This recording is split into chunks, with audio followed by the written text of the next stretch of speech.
اسلام کی تاریخ میں ہمیں بہت سی عظیم شخصیات ملتی ہیں، لیکن آج ہم حضرت عثمان ابن عفان کی قیادت کے ایک ایسے پہلو پر بات کرنے والے ہیں جس پر اکثر زیادہ توجہ نہیں دی جاتی۔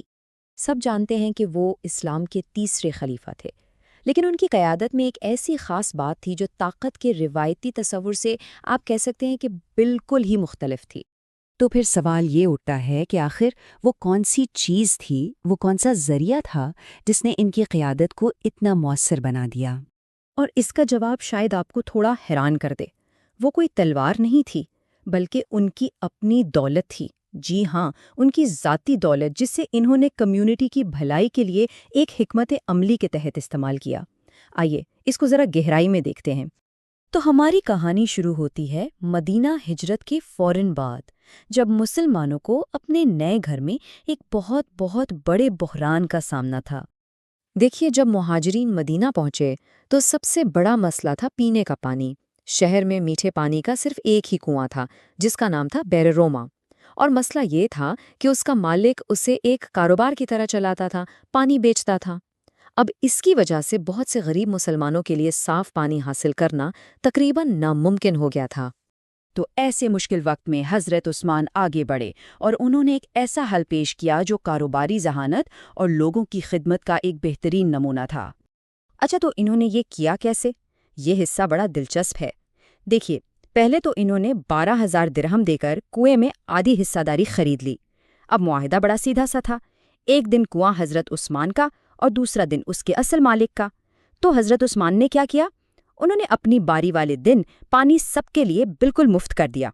اب ظاہر ہے لوگ ان کے دن آتے اور 2 دن کا پانی ایک ساتھ بھر کر لے جاتے۔ نتیجہ، مالک کا کاروبار تو بالکل ٹھپ ہو گیا، کوئی اس سے پانی خریدتا ہی نہیں تھا۔ آخر کار اسے مجبوراً باقی آدھا کنواں بھی صرف 8,000 درہم میں بیچنا پڑا۔ تو اس طرح حضرت عثمان نے نہ صرف ایک مسئلہ حل کیا بلکہ اس کنویں کو ہمیشہ کے لیے وقف کر دیا، یعنی عوام کے لیے ایک مستقل تحفہ۔ یہ دیکھیں کتنی کمال کی بزنس اسٹریٹجی بھی تھی اور عوام کی خدمت بھی۔ چلیں اب کہانی میں آگے بڑھتے ہیں اور ایک دوسرے بحران کو دیکھتے ہیں جو پہلے سے بھی بڑا تھا۔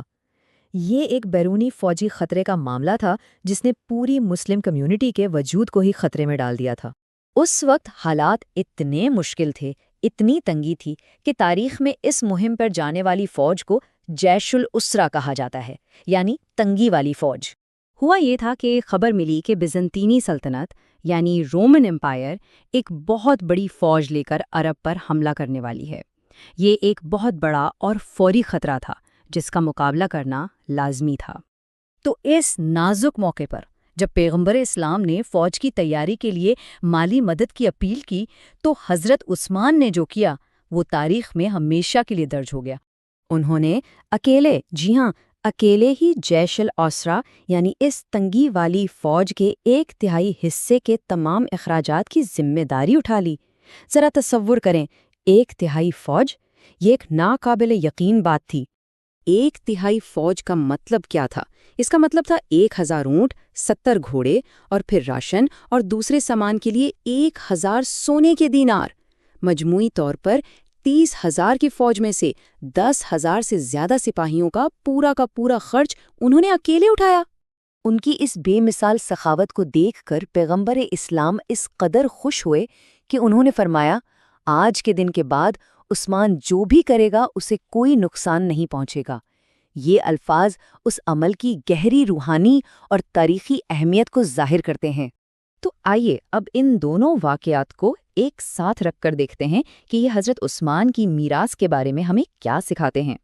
یہاں ہم صاف دیکھ سکتے ہیں، ایک طرف انہوں نے کنواں خرید کر کمیونٹی کے ایک اندرونی بحران کو حل کیا جو صحت اور روزمرہ کی زندگی کا مسئلہ تھا، اور دوسری طرف فوج کو فنڈ دے کر انہوں نے کمیونٹی کو ایک بہت بڑے بیرونی خطرے سے محفوظ کر دیا۔